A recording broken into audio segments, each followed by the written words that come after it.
दिगंबर जाधवांच्या आणि पद्माकर जगदाळे यांच्या आरोपात काही तथ्य नाही.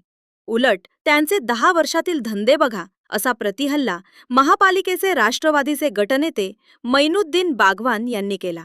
जर पक्षाकडून 2 नावे आली असतील तर माझे नाव घाला म्हणून जगदाळे का सांगत होते, असा सवाल ही बागवान यांनी पद्माकर जगदाळे यांना केला आहे. स्वीकृतसाठी अशोक मासाळे यांचे नाव सर्वांना विश्वासात घेऊनच घेतल्याचंही मैनुद्दीन बागवान यांनी पत्रकार परिषदेत सांगितले.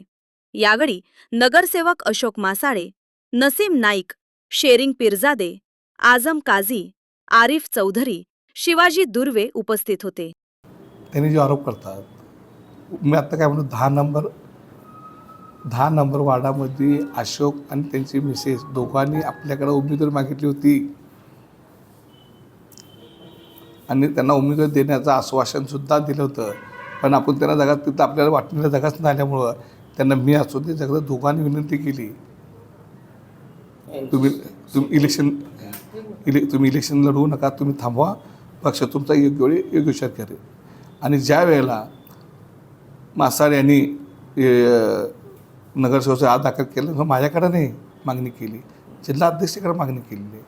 आणि असे अनेक जे लोक आहेत जे जिल्हा अध्यक्ष मागणी केली, डायरेक्ट माझ्याकडे आल्यानंतर मी त्यांना पहिला विचारत होतो की तुम्ही जिल्हा अध्यक्षाकडे मागणी केली आहे का, जिल्हा अध्यक्षाच्या कानावर घातलेलं आहे का. हो, त्याने म्हटले हो आम्ही जिल्हा अध्यक्ष कानावर घातलेलं आहे. मी स्वतः फोन लावून सांगतो, विचारलो तुला की फोनवर कोणाला, जगदाळा अमुक व्यक्तीनं तुमच्या भेटून गेलं का, गेलं, हो ठीक आहे. मग त्याचा अर्ज मी स्वीकारत होतो. आर्थिक तडजोड केलं असा आरोप केला जातो, बदनामी करायला. मी पहिल्या दिवस सांगितलं आहे, ज्यांनी ते मला आर्थिक चौकशी करून माझी बदनामी करतात त्यांनी ते सिद्ध करावं, प्रूफ द्यावं, अन्यथा मी त्यांच्यावर कायदेशीर कारवाई करणार आहे. मी पहिल्या दिवशी सांगितलेलं आहे. या संदर्भात पक्षश्रेष्ठींशी काही तुम्ही बोलताय? पक्षश्रेष्ठीशी नाही, मी वहिनीचे इलेक्शन चालू आहे आत्ता. त्यांची एवढी मोठी इलेक्शन असताना एवढी छोटी मोठी गोष्टी आता त्याचा म्हणजे इथल्या विषय तिथं कानावर घालणं योग्य नाही. पण इलेक्शन बारामती झाल्यानंतर मी वहिनींना परत परदेशात असलेले तटकरे साहेबांना भेटणार आहे. मी भेटून जे काही लोक आत्ता इथं एक वातावरण तयार करून मला बदनाम करण्याचं साजिश नसले, मला बदनाम करायचं, पक्षाला बदनाम करायचं जे पद्धत सुरू केलेली आहे, हे सर्व बाबी मी वरिष्ठ कानावर घालणार आहे. परवा दिवशी जी प्रेस झाली होती त्या प्रेसमध्ये जगदाळेने एक असा तुमच्यावर आरोप केला की पक्षाकडून एक पत्र आलं होतं आणि लखोटा आला होता. तो लखोटा तुम्ही सादर न करता तुम्ही स्वतःहून इथं ते नाव बदललेलं आहे.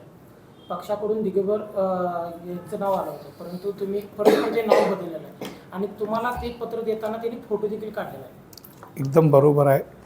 त्यांनी मला एक पाकिट आणून दिलं, फोटो काढला आणि भैया आत येत चला म्हटलं आणि पाकिट घेऊन गेले स्वतःच आतच.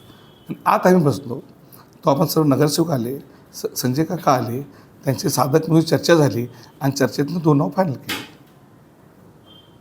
अशोक मासाळेंचं नाव कसं फायनल झालं, प्रक्रिया? जे माझ्याकडे 16 लोकांनी मागणी केली होती त्या 16 लोकांमध्ये मासाळचं नाव होतं, बरेच नगरसेवकांचं नाव होतं. एकमेकाशी चर्चा करत करत करत कोण हिच्या नावावर विरोध, कोण तिच्या नावावर विरोध करत मग सगळ्यांचं मत अशोक मासाळच्या नावावर एकमत झाला. एकमत होत असताना अशोक मासाळ यांच्या नावावरती कोण कोण तुमच्यासोबत होते? किती नगरसेवक तुमच्या बाजूने होते तर किती नगरसेवक त्या नावाच्या विरोधात होते? नाही, माझ्या माहितीप्रमाणे ह्यांनी जे आग्रह धरला होता 2 नावासाठी, दिगंबर जाधवसाठी, तर त्याच्यासाठी एकाच नगरसेवकाचा आग्रह होता आणि दिगंबर जाधवसाठी कुठल्याच नगरसेवकाचा, त्याच्यासाठी एक नगरसेवकाचा आग्रह होता. यासाठी दोघांच नगरसेवक एक नगरसेवकाचा आग्रह होता.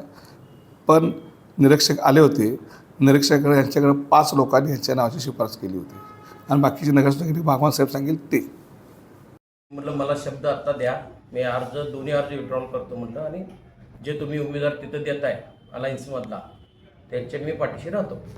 मग ह्या सगळ्यांनी शब्द दिल्यानंतर मी ते अर्ज विड्रॉल केला आणि मी इलेक्शनला उभं राहिलोच नाही.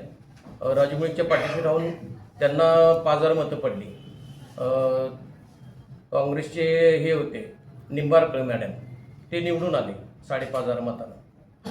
एवढं सगळं करून झाल्यानंतर मग ह्यांच्या मागं लागलो मी, मला कॉप्ट करा म्हणून.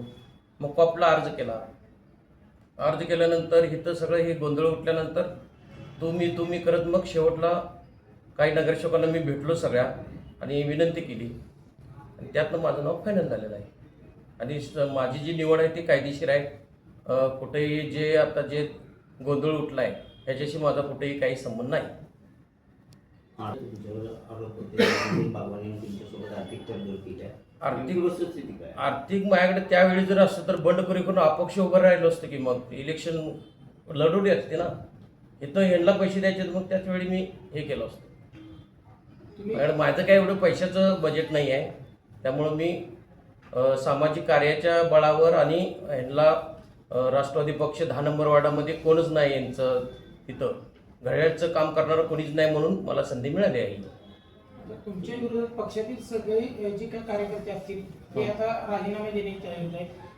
तुम्ही पक्षात नव्यानं आलाय, तुमचा पक्षाचा काही संबंध नाही असं त्या पदाधिकाऱ्यांचा आरोप आहे. नाही मी तुम्ही आत्ता सभासद झालो की इलेक्शनच्या वेळेला अर्ज भरला की नाही त्यावेळी मी पक्षात गेलोच की. आत्ता आलाय आणि आत्ता आलेले जर तुम्हाला संधी मिळत असेल तर निष्ठावंतांनी मग तिथं काय करायचं असं त्या कार्यकर्त्यांचं मत आहे. ते आता ज्याचं त्यांनी ठरवायचं ना. मी मागणी केलो मला मिळालं आहे.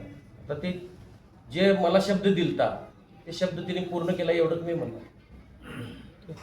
आर्थिक तडजोडीचं तुमच्यावर आरोप आहे. आर्थिक तडजोड आमचा काही संबंधच नाही. जर माझ्याकडे तेवढं बळ असतं तर मी अपक्ष लढवले असते इलेक्शन. मला बदनाम करण्याचा प्रयत्न करतात. हा बदनाम करायचा प्रयत्न तर ते आहेच. तुमची भूमिका काय? बदनाम आमची काय भूमिका आमच्या जर असंच जर चालायला लागलं तर आम्ही कायदेशीर बाबी अब्रुल लुस्काने खटला दाखल करणार. जिल्हाध्यक्षांच्या विरोधात कोण असेल ते तसं काय कोणाचं नाव घेणार नाही. त्यांनीच आरोप करणार ना तुमच्यावर. नाही मी काय म्हणायला लागलोय असं अजून तर मला तर काय अजून ते डायरेक्ट बोलले नाहीत. दुसऱ्या तिसऱ्या चौथा जर मी गैरासमोर कोणासमोर काय पण बोललं तर मी माझ्यावर कशाला ओढून घेऊ.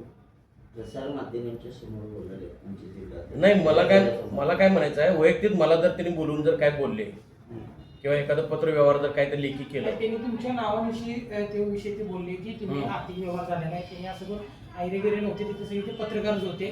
कायदेशीर एखादी नोटीस आली मी काय त्याला काय म्हणतो माहिती आहे काय कायदेशीर एखादी नोटीस होती मला की बाबा तुम्ही असं असं केलंय मग त्याला उत्तर देऊया ना. ते तोंडी बोललेलं त्याला काय बोलता येत नाही. बस